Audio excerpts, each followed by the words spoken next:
तुम्हाला आज आमच्या मळ्यामध्ये मम्मीने जे कारल्याची वेल लावलेली होती ना त्याच्याबद्दल सांगणारच होती मी. आणि अगोदर एक व्हिडिओ मी केलेलाच होता, पण तेव्हा कारली आली नव्हती ज्यावेळी आम्ही आलो होतो तेव्हा. पण आता काहीतरी छोटी छोटी छोटी कारली येत आहेत आणि ते मी तुम्हाला दाखवते. या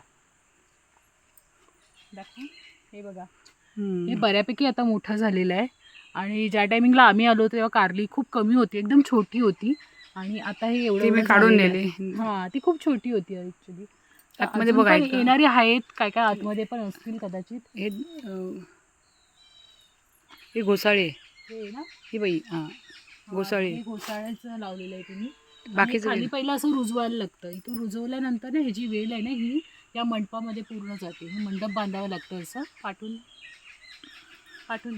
थोडंसं पाठवून हा असा मंडप करावा लागतो तयार पूर्ण.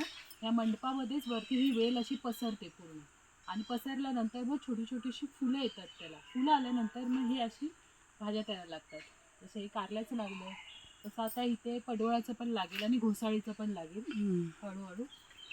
तर कसा वाटला हा व्हिडिओ आवडला तर लाईक करा, शेअर करा आणि सबस्क्राईब करा.